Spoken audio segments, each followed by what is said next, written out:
Bueno, nos falta entonces, para ir redondeando los contenidos que nos da el tema interno, el presentar a otro parámetro que les va a ser altamente útil para terminar de identificar la presencia de una alteración metabólica en una muestra de sangre arterial.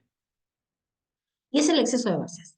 De lo que charlamos recién, entonces espero que les quede absolutamente claro que en la presencia de una acidosis metabólica lo que hay es un consumo marcado de bicarbonato por la presencia de esos protones que se unen al bicarbonato para dar dióxido. Entonces, el parámetro que les permite ser más claro en la identificación de ese parámetro es el exceso de bases, que es el exceso o defecto de bases de origen no respiratorio. A ver si se entiende. Recuerden lo que charlamos hace un ratito.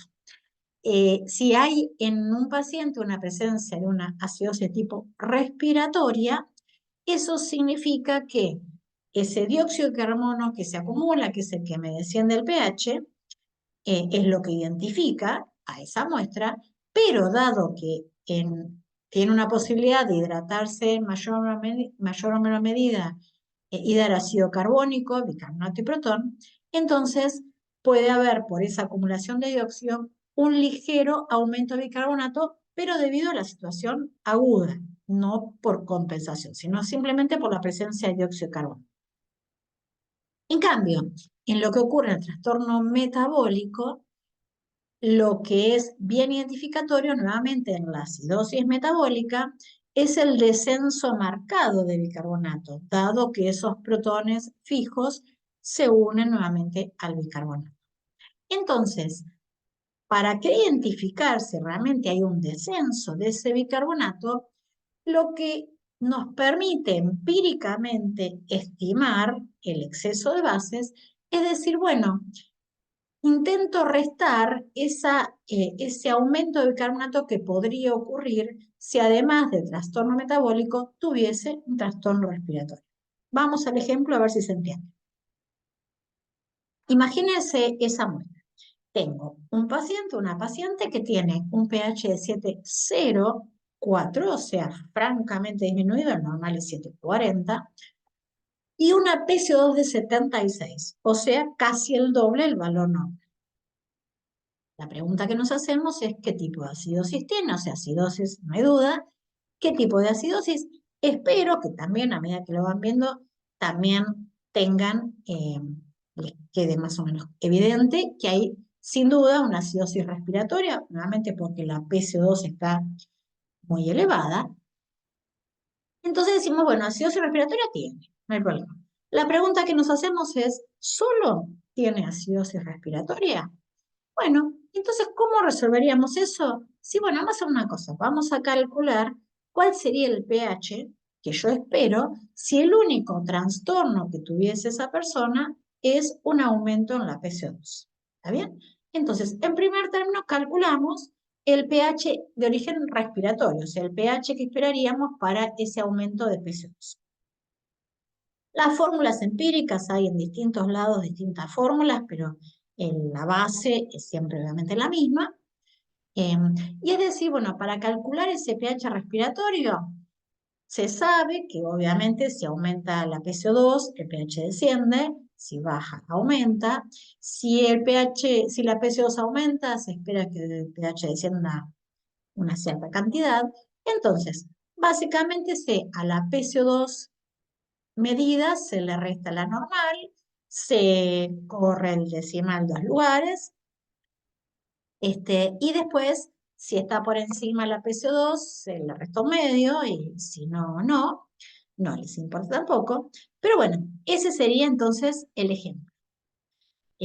Tenemos que el pH respiratorio previsto para este paciente sería, usando esos valores, el valor medido menos 40, que es lo normal, me da esto, como está por encima, lo multiplico por un medio, me da 0,18, al pH normal le resto este valor que calculé. Conclusión, lo que me dice es que para esa PCO2 yo esperaría tener un pH de 7,22. ¿Se entiende? Y el paciente tiene un pH de 7,04. Conclusión, el pH que tiene el paciente es más bajo del previsto solo por un aumento de PCO2. Entonces, esto ya me estaría dando un indicio que hay otro ácido, además del dióxido de carbono, que está presente en esta muestra. Bueno, entonces lo que me permite ese cálculo exceso de bases sería afirmar esto con mayor seguridad. Para estimar eso, primero calculo ese pH previsto,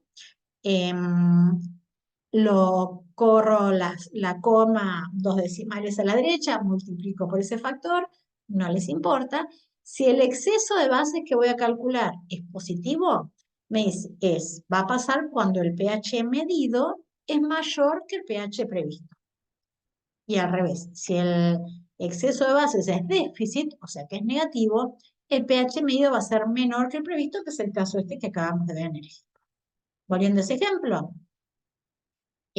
al pH medido le resto el previsto, corro las comas 2 decimales, multiplico por ese factor 2/3 y me da menos 12 miliequivalentes por litro. El valor normal se considera entre menos 2 y más 2 más o menos. Conclusión, este exceso de bases negativo apoya, confirma que en este paciente hay una acidosis metabólica sumada a la acidosis respiratoria que tenía.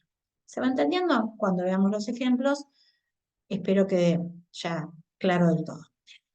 A esto se llamaría una acidosis mixta, sumada una metabólica más una respiratoria. Por supuesto, con más detalle, con más tiempo, y esto lo ven, creo, en fisiología o creo que en semiología también, se puede calcular en un trastorno agudo, en un trastorno crónico, cuál sería la compensación que puede llegar a tener ese paciente, y entonces uno ve el estímulo que está compensando hacia un sentido o hacia el otro, y ustedes podrían, si les interesa, ver si ese estímulo es completamente eficiente o no. Eso lo verán si quisieran, si les interesan, en las otras materias que les dedico. Pero bueno, lo que me interesa es que puedan reconocer entonces estas situaciones que venimos charlando, y es lo que venimos digamos, definiendo ya. En la acidosis respiratoria descompensada o aguda, descenderá el pH porque aumenta la PCO2 y el bicarbonato aún estaría normal o ligeramente elevado, y a medida que empieza a compensar, el pH tiende a lo normal, el estímulo primario sigue, si esto desciende es porque se hubiese curado, entonces si compensa sigue la causa primaria, pero la compensación es de tipo por el aumento del bicarbonato. En el caso de lo metabólico, en cambio lo que ven es que el pH está disminuido porque lo que está disminuido es el bicarbonato y que la compensación ahí puede ser porque disminuye la PCO2, es el estímulo respiratorio, y el bicarbonato puede estar disminuido, pero va tendiendo a valor normal. Fíjese este ejemplo. En la acidosis metabólica aguda o no compensada, tenemos un descenso de pH, una PCO2 cercano a lo normal, un poquito es lo que decimos. Hoy es muy raro que tengan una PCO2 normal del todo, pero lo que me importa que vean es que el pH está francamente disminuido porque lo que está disminuido es el bicarbonato. Y les queda bien claro porque el exceso de bases es negativo.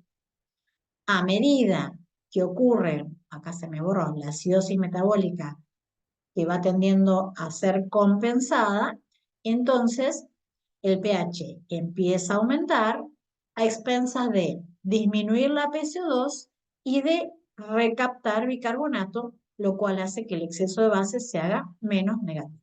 ¿Está bien? Insisto que esto después cuando veamos los ejemplos, calculo y espero que va a quedar bien claro. Unas palabras más de algo que acompaña siempre, casi siempre, es algo que sea un control, pero si no, es una herramienta también importante en el medio interno, que es el ionograma. Iones, obviamente tenemos muchos, pero lo que se considera ionograma, que no hace falta aclarar, es la determinación de sodio y potasio. Como para entender un poco qué es lo que vamos viendo, les pongo los valores más en un cuadrito más claro. Em, la célula tiene sus mecanismos activos de bombeo de iones hacia un lado y otro de la célula, y entonces tenemos esa célula que está en contacto con un fluido extracelular, y eso a su vez con el plasma, de manera tal que el sodio es más cuantitativamente importante en el espacio extracelular y obviamente en el plasma, mientras que el potasio básicamente está más elevado dentro de las células. Entonces, el contenido de potasio es más importante en las células, mientras que el contenido de sodio es más importante en el espacio extracelular y obviamente en el plasma. Em, por supuesto, siempre hay electroneutralidad, pero es importante eso que sepan, o sea, que lo tengan obviamente claro, el sodio elevado afuera de las células, mientras que el potasio es lo que está elevado. Entonces, pensándolo así, ¿cuál es la importancia de estos parámetros a simple vista y muy simplemente de lo que podemos llegar a analizar? Hay disminución de sodio cuando ese sodio puede de alguna forma, o está carente por la dieta, por pérdidas, o porque el sodio puede salir del espacio del comportamiento circulatorio, compensando, por ejemplo, una falta de proteínas o una difusión de conteniente acuoso, o una hiper de lo que sea. O sea, el sodio tiene la posibilidad de permear de alguna forma acompañando ¿no? al agua.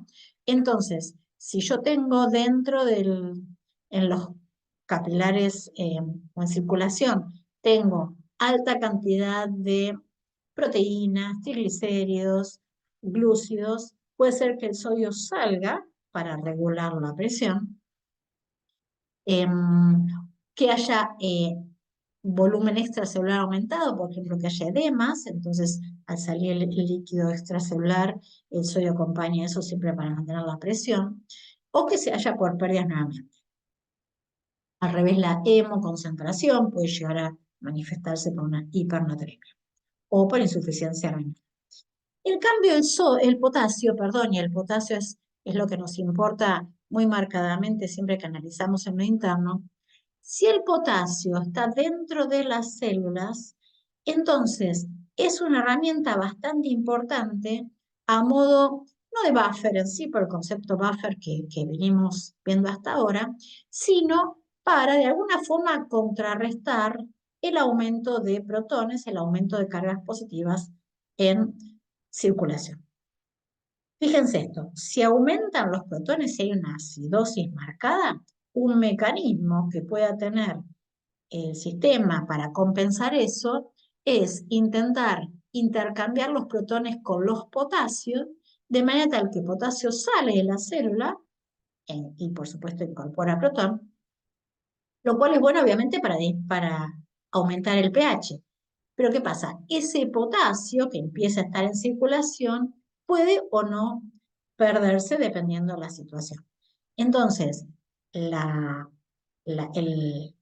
que nos importa, que de alguna forma esto puedan quedar claro, nuevamente insistiremos un montón cuando veamos los casos clínicos, es que siempre que haya una acidosis, esperamos tener una hiperpotasemia por esto. O sea, si hay una acidosis, debería estar funcionando el sistema de compensación y estar saliendo potasio de la célula. En caso que no exista, o sea, en caso que tengan una acidosis, verán ahora cuando vean los casos clínicos, un paciente diabético, por ejemplo, descompensado con un pH de 720, esperamos tener una hiperpotasemia si existe este mecanismo. Si el potasio en sangre es normal, eso les está diciendo que está disminuido el contenido intracelular, por lo cual deberían aportar. Lo veremos cuando vemos los ejemplos, pero eso es lo que nos importa que vayan de alguna forma visualizando para poder manejar de una forma crítica y eficiente este tipo de muestras. Por supuesto, si cuando sacan sangre hay algún tipo de hemólisis, simplemente por una punción traumática, esa hemólisis nos va a permitir o nos va a terminar resolviendo como en un aumento de potasio, pero una interferencia de la muestra. Conclusión, siempre que tengan una hiperpotasemia y que no sea asociada a lo que están viendo, o sea, que no les cierre con el cuadro clínico que están terminando, nunca tengan miedo o vergüenza de decir vamos a repetir el ionograma, porque no debería pasar, pero puede haber algún error en el laboratorio, que esa muestra ya estaba embolizada por una interferencia y que no corrijan algo que realmente no es así. Eso es un poquito lo que les dice.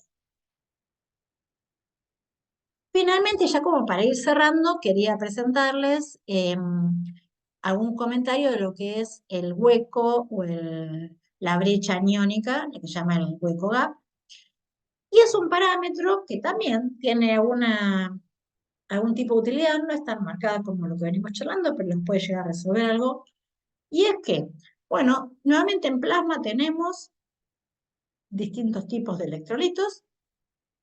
Hay varios, por supuesto, que no son nada más que esto, pero tenemos una forma de medir la relación esta que les presento acá, sodio más potasio menos cloruro más bicarbonato.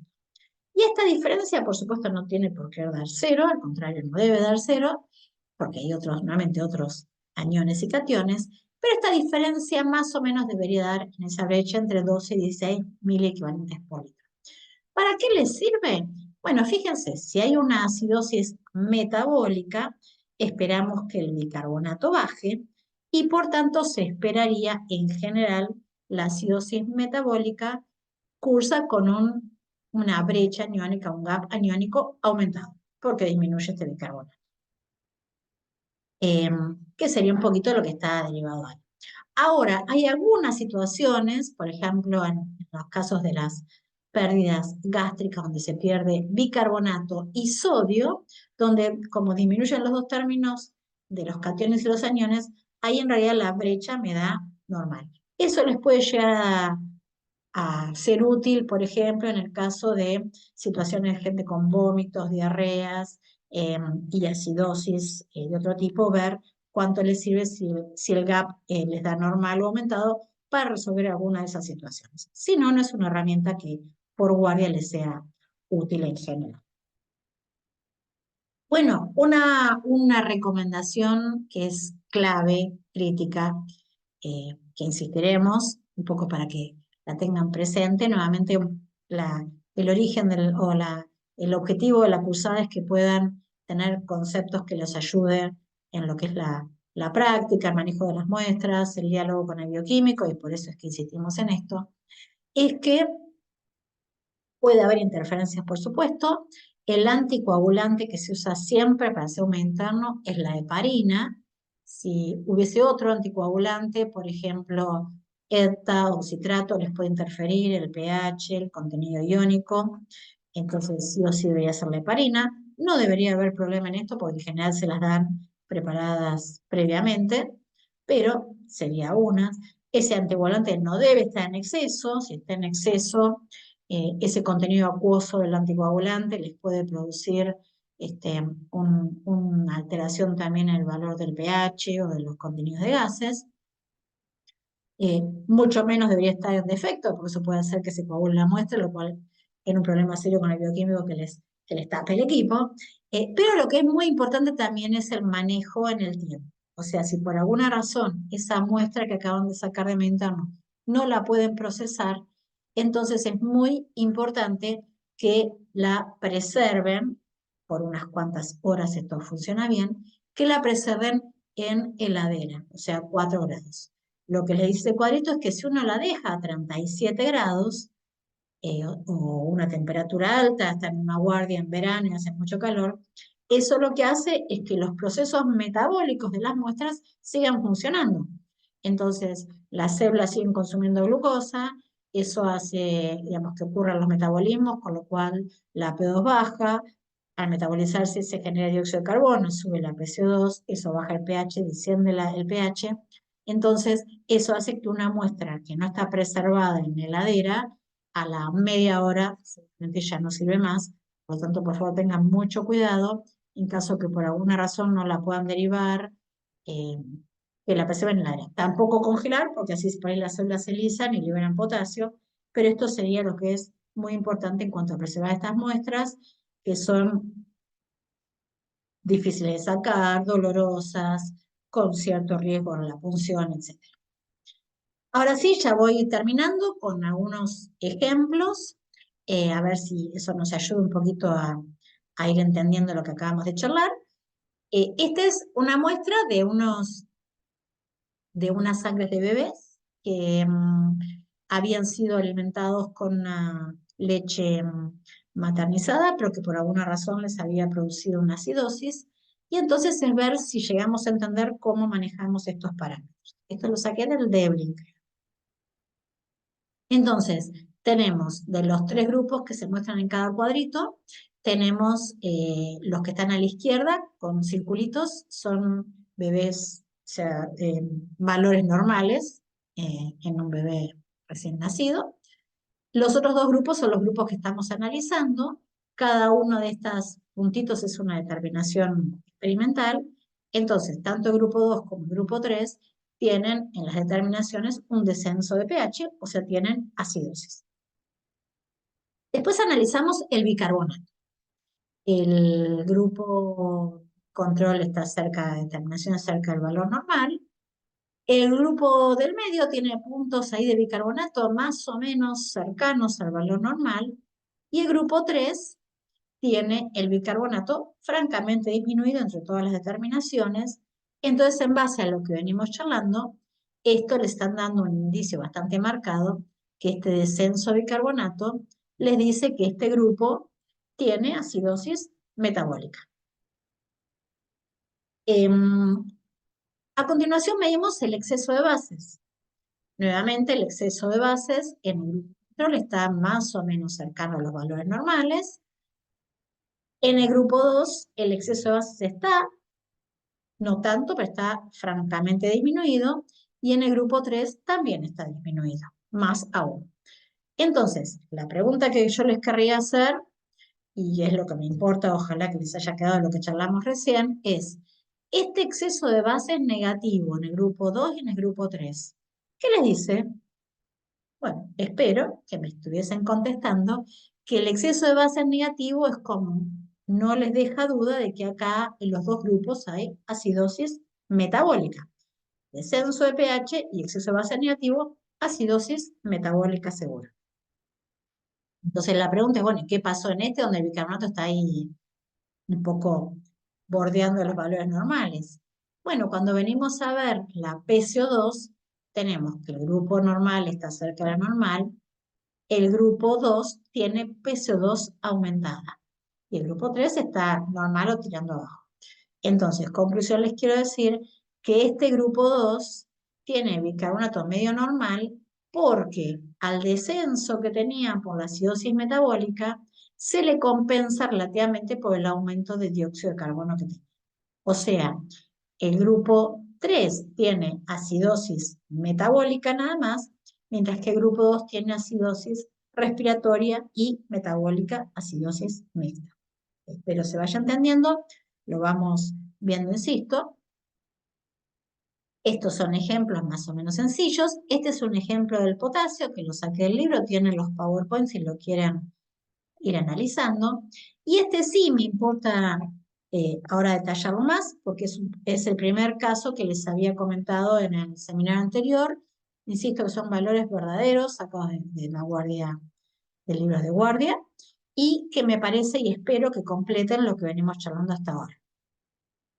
Este les había contado, es el caso de una chica de más o menos 20 años que llega al hospital, o sea, con un hantavirus, llega el 2 de enero y termina falleciendo, lamentablemente, al otro día. Y querría que vean esto. Entiendo que por una situación de aumento de la permeabilidad vascular que significa el virus, entonces eso hace que los alvéolos no tengan, aumenta la barrera alvéolo capilar, por lo tanto el oxígeno que respiraba llega al alvéolo pero no pasa sangre con eficiencia. Imagínense que siempre hablamos, recuerdan, valores esperables. Para una persona de 20 años previamente sana, esperamos una PO cercana a 100, y una PO de 60, o sea, muy disminuida. Y habíamos empezado a hablar la clase pasada que el descenso marcado de PO2 lo que hace es el estímulo respiratorio para intentar aumentar su transporte y eso termina generando una alcalosis respiratoria. Esta es la situación de ingreso. Por su momento al ingreso tiene hematocrito normal, exceso de bases normal y el resto normal. Lo que quería que vean con esta evolución es que yo ya les había anticipado. Por supuesto, les ponen asistencia respiratoria con una fracción esperada de oxígeno al 100% en las muestras ahí a las pocas horas de ingreso. Y entonces, que quería que vean que más allá que la PO2 no aumenta casi nada, bueno, en un momento aumenta pero un poquito, ¿se acuerdan de valor esperable? O sea, a esta muestra que tiene una fracción inspirada del 100%, esperaríamos una PO2 cercana a 700, está obviamente francamente disminuida, pero lo que yo quería que vean en la evolución de todas estas muestras es que a medida que la oxigenación fracasa, o sea, que no logran que ese oxígeno llegue a los tejidos y oxide los nutrientes, va ocurriendo la hipoxia tisular, la falta de oxigenación a nivel de los tejidos. ¿Cómo la pueden ver? A medida que ocurre eso, van viendo la presencia del ácido láctico que se va acumulando. ¿Por qué? Porque ven el exceso de bases que se va haciendo negativo. Entonces, en este último mes interno, ven que francamente el pH descendió, más allá de que le estaban aportando obviamente bicarbonato, etcétera. Fracasa no solo el estímulo respiratorio y ya la PC2 empieza a acumularse, sino que es evidente el aumento de ese ácido láctico por la presencia de este exceso de bases que se va haciendo negativo. Por supuesto, como sé la historia y estoy viendo la clínica, sé de dónde viene este descenso de, de bases, ¿no? O sea, por supuesto, si este fuese la situación, habría que ver si son cuerpos cetónicos, etcétera, pero en este caso, donde se ve bien el origen de la acidosis metabólica, no hay ninguna duda. Este es un poco lo que quiero que vayan redondeando, insisto, los invitaría a que vayan a discutir los casos clínicos, pero bueno, por supuesto, ante cualquier duda en, estamos en contacto para cualquier cosa que quieran charlar.